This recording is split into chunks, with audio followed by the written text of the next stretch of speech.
Nuevamente continuamos con este bello estudio de la vida y ministerio de nuestro Señor Jesucristo. Les habla, como siempre, su hermano y amigo en el Señor, Alexander Castellanos, desde la República de El Salvador. Estamos estudiando el tema acerca de cuando el Señor se va del templo. Estudiábamos en la última clase cómo es que Jesús fue rechazado en el templo.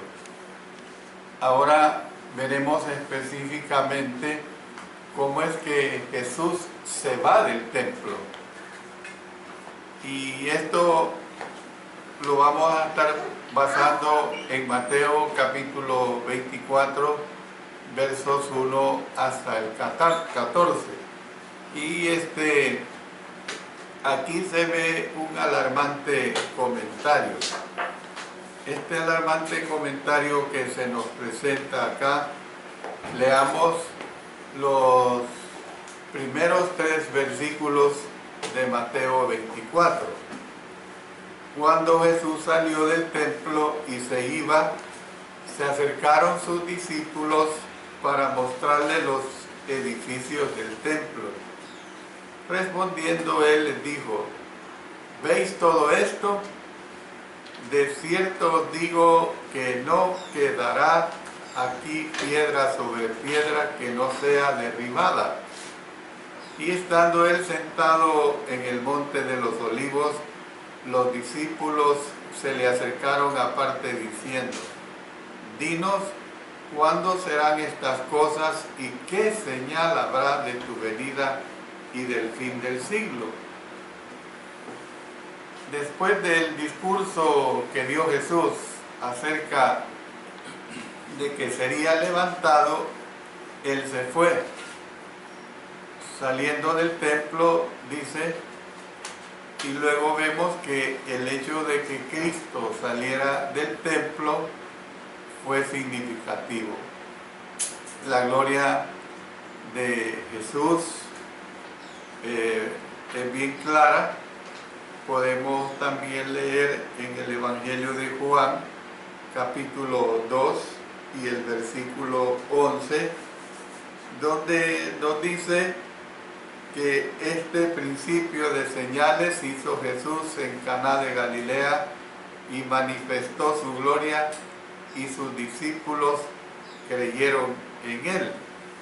Luego, si vamos más adelante en Juan capítulo 8 y el versículo 54, ahí vemos esta situación bastante semejante. Dice: respondiendo Jesús: si yo me glorifico a mí mismo, mi gloria nada es.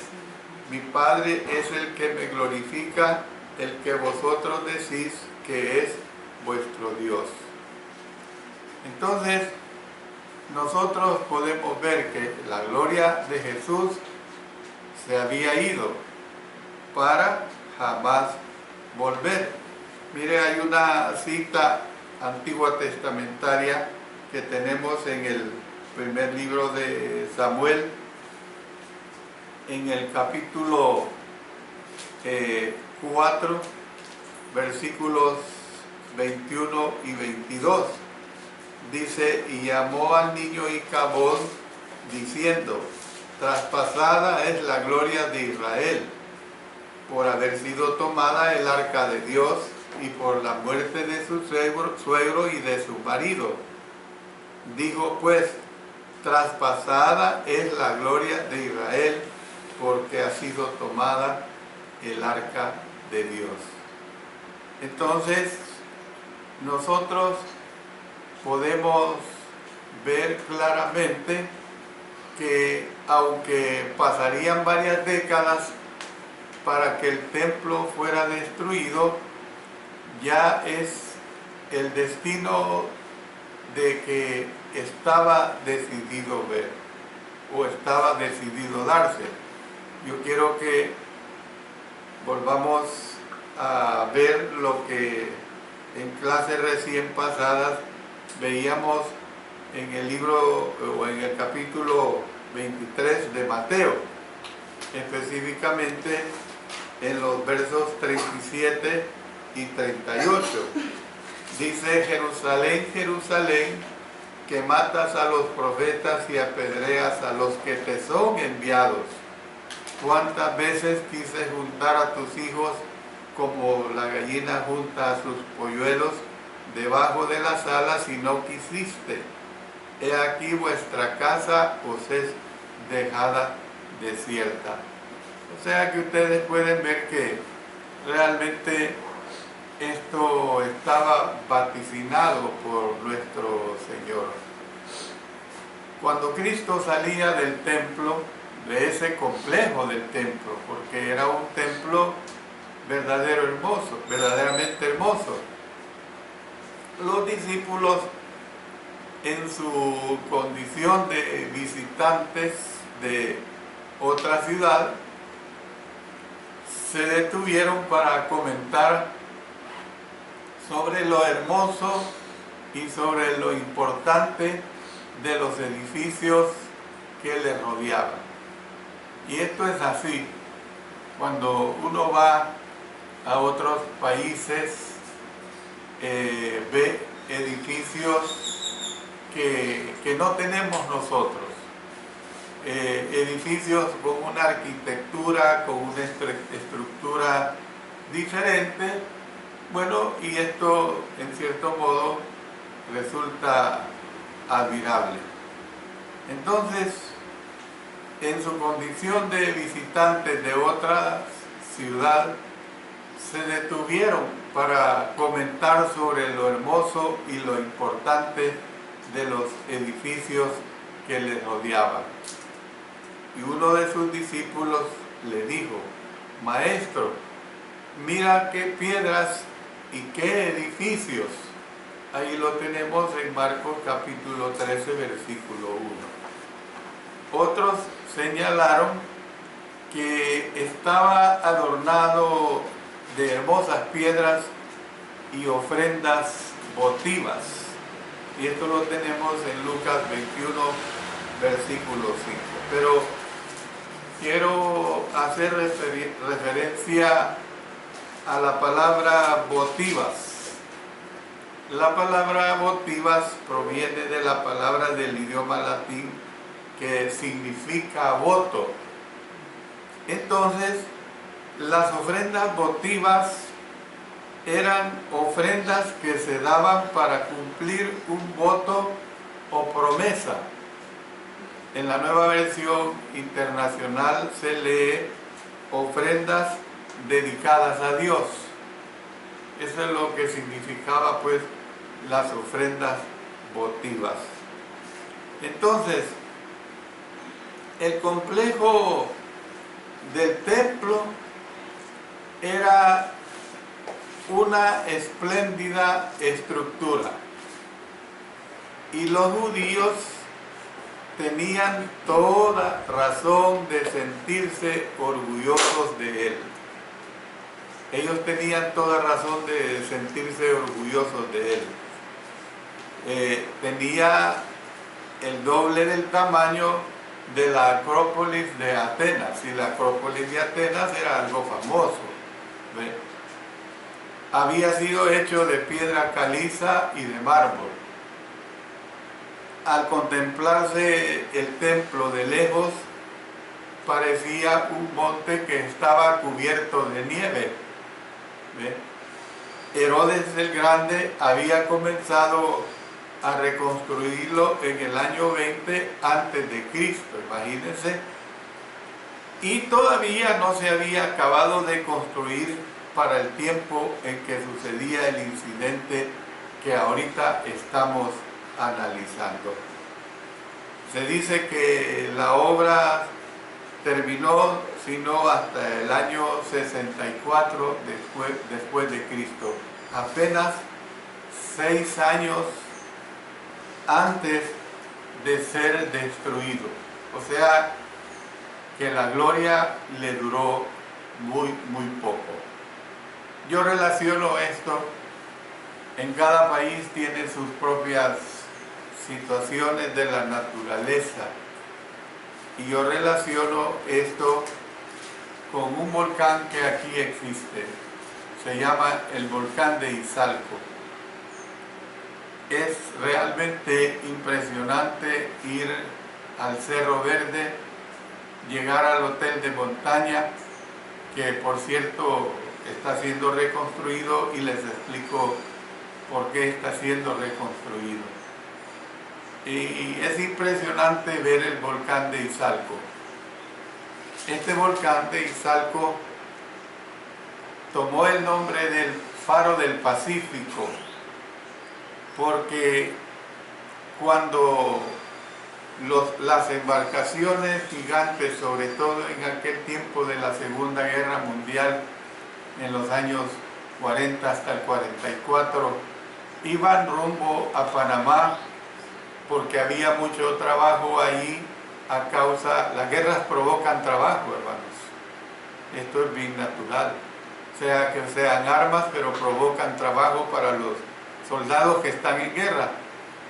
Mi padre fue uno de los que fue a trabajar al canal de Panamá, y él tuvo la dicha de ver a este faro del Pacífico echar fuego durante las noches. Y él describía de que era algo muy lindo, algo muy hermoso. ¿Ven? Debido a ello construyeron ese hotel de montaña. Miren, pero miren qué cosas del mundo y qué cosas de la naturaleza o cosas de Dios. El día que el hotel de montaña fue inaugurado, ese día justamente dejó de echar fuego para siempre. Aquella belleza se terminó. Pues por eso estoy relacionando este bello templo de Jerusalén. Ya ustedes han escuchado lo que he dicho. Y nada más esa gloria le duró 6 años, porque en el año 70 Jerusalén fue destruida totalmente.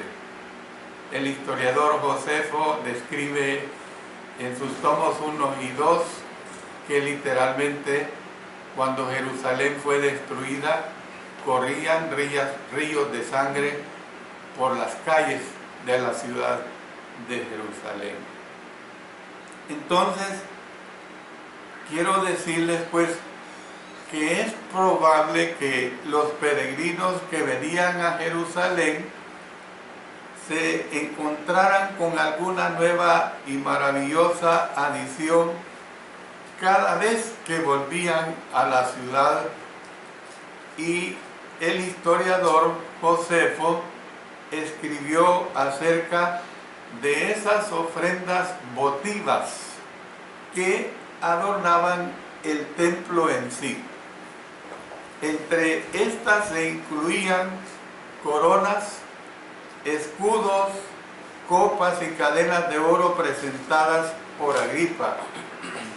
Se dice que una de las ofrendas había sido una parra de oro con enormes racimos de uvas, ofrenda que había sido presentada por Herodes. Yo le digo pues que gran parte de la información que tenemos acerca del templo proviene precisamente del historiador Josefo en su libro específicamente llamado Las guerras de los judíos. Entonces, es lógico que los discípulos estuvieran impresionados por lo que veían. A mí me impresiona, a cualquier persona impresiona. Hace unas 3 semanas o 4 quizás les decía que mi esposa y yo íbamos a estar en el encuentro iberoamericano en el Cusco, Perú. Nunca habíamos estado ahí y vimos la grandeza del imperio inca. Es una grandeza indescriptible, hermanos. Hay un hermano que dicen que ha viajado 4 veces porque le ha encantado tanto la grandeza del imperio inca y dice que no alcanza a conocer todavía esa grandeza del imperio inca. Sin embargo, el entusiasmo de ellos fue hecho añicos por la respuesta de Jesús. Dice que en el versículo 21, o en el versículo 6, perdón, del capítulo 21 de Lucas, dice que en cuanto a estas cosas que veis, días vendrán en que no quedará piedra sobre piedra que no sea destruida. Cristo había hablado anteriormente acerca de la destrucción de Jerusalén y del templo.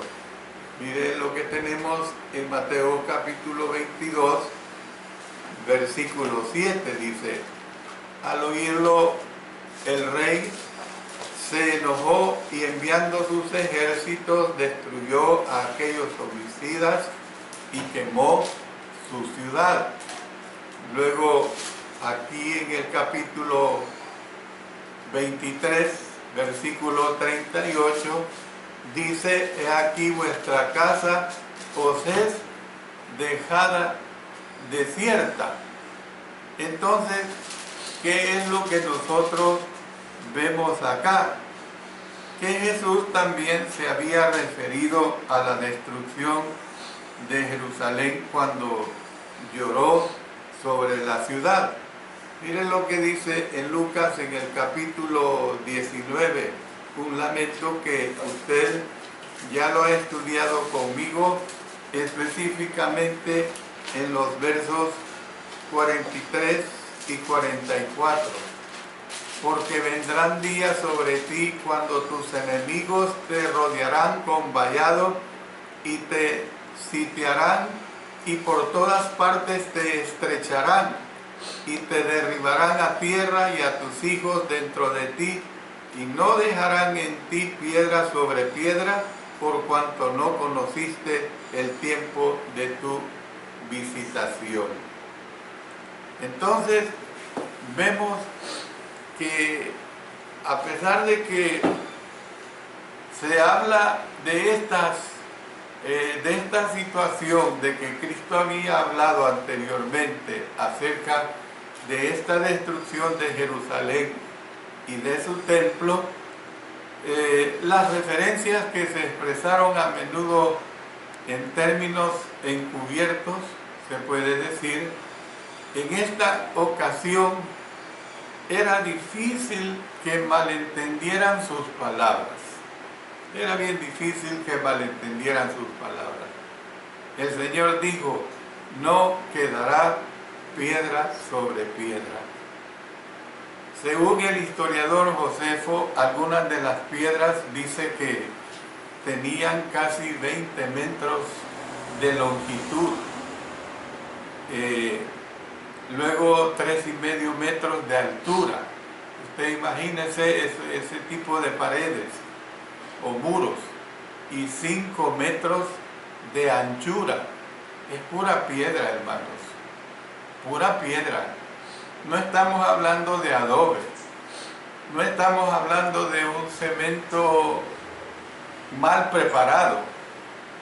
Hay cementos, hay construcciones que se nota que cuando llega un terremoto con mayor facilidad se cayeron, porque se ve en el suelo que el concreto con que fue preparado fue un concreto completamente deficiente. Entonces, me imagino pues a los apóstoles viendo aquellos monolitos y preguntándose mentalmente: ¿cómo es posible que ninguna de estas piedras quede una sobre otra? Yo también tuvimos el gusto de estar en un fuerte de Puerto Rico que construyeron a la orilla del Mar Caribe. Pues increíble que las paredes, hermanos, de ese fuerte, ahorita he olvidado el nombre de este fuerte, tienen 7 metros de ancho, hermano. 7 metros de ancho.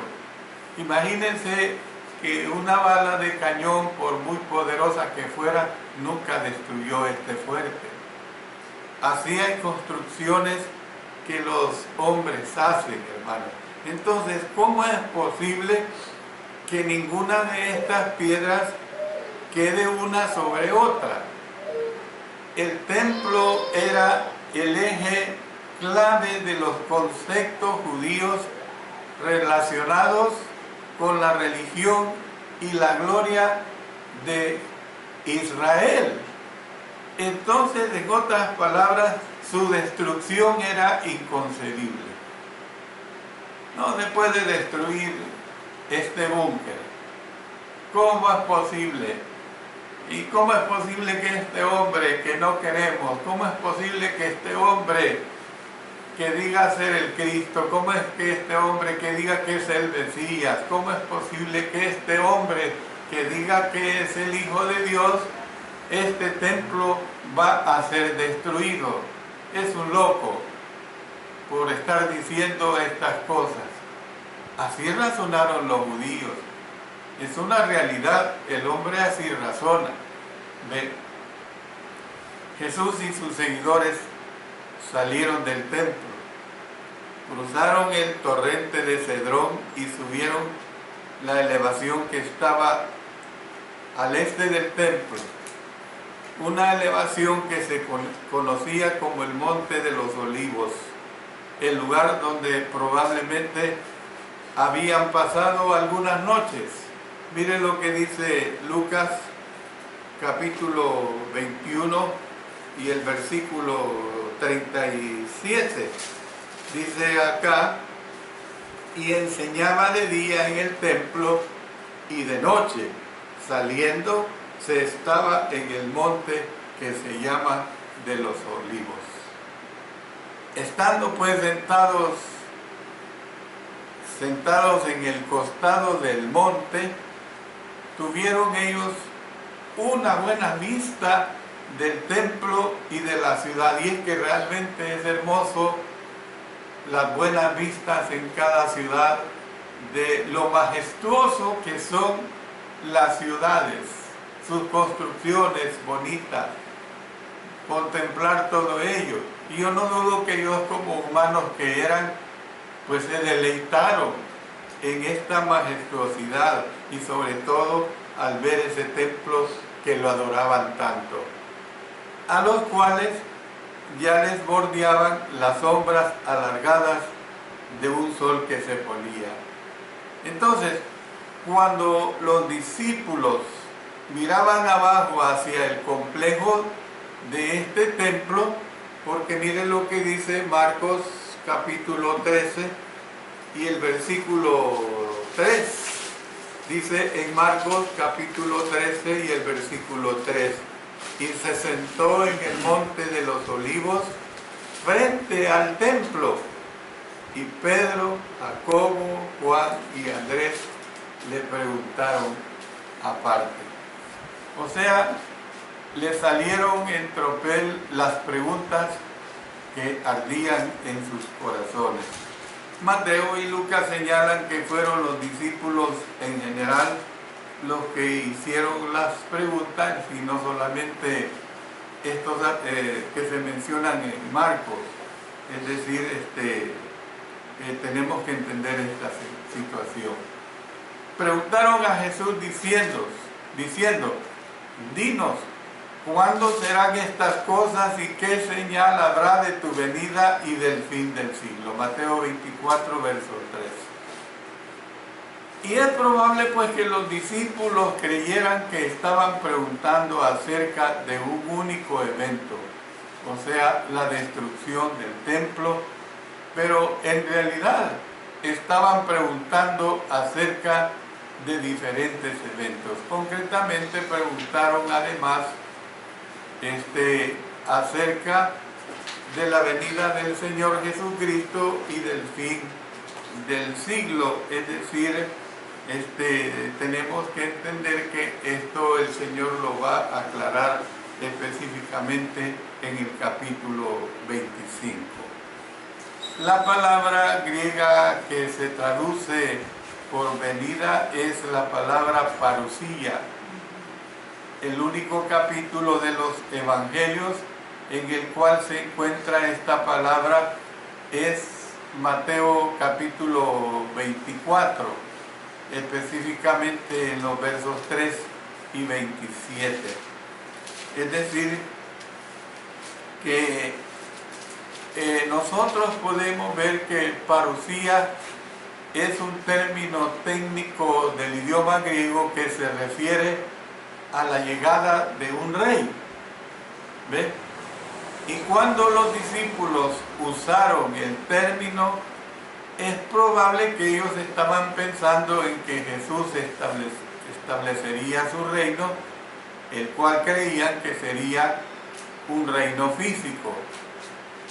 Y en ese caso, el fin del siglo significaría, a su manera de entenderlo, el fin del sistema político de los romanos. Y es probable que los apóstoles pusieran una sola categoría estas preguntas porque no pudieron pensar en ningún otro evento catastrófico capaz de destruir el templo que no fuera la instauración del reino del Mesías, o sea, el reino que ellos se imaginaban. Evidentemente, pues, que esta fue una de las razones que el Señor Jesús se va del templo y ya no vuelve más. Ya no vuelve más. Yo les he manifestado en este estudio que estamos hablando de la última semana de la vida del Señor Jesucristo. Estamos hablando de la última semana realmente muy, muy dura. Estamos hablando de una semana que a nosotros, como estudiosos de su palabra, de sus episodios, de su vida, en cierto modo nos resulta hasta fácil, no pretendiendo en el sentido de ufanarme de enseñanza o de ser buen enseñador, sino en el sentido que nos resulta fácil hablar de lo que sucedió durante esta última semana. Pero tenemos que entender que fue una semana verdaderamente muy dura para nuestro Señor.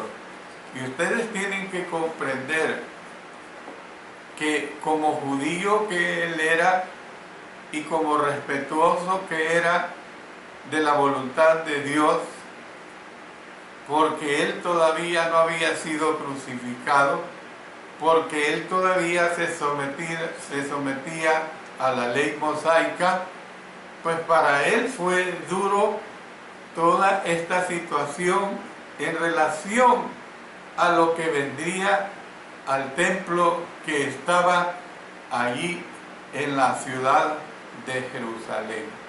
Un templo que, hablando en términos, como lo he mencionado en este estudio, en términos de lo bello, era bello.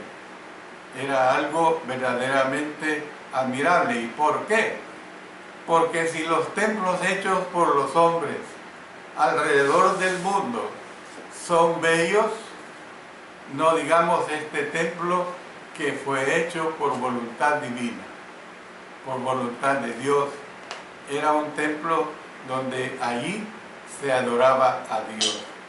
Entonces, en los próximos estudios que tendremos, vamos a ver pues la seria polémica que se presenta en relación a esta situación.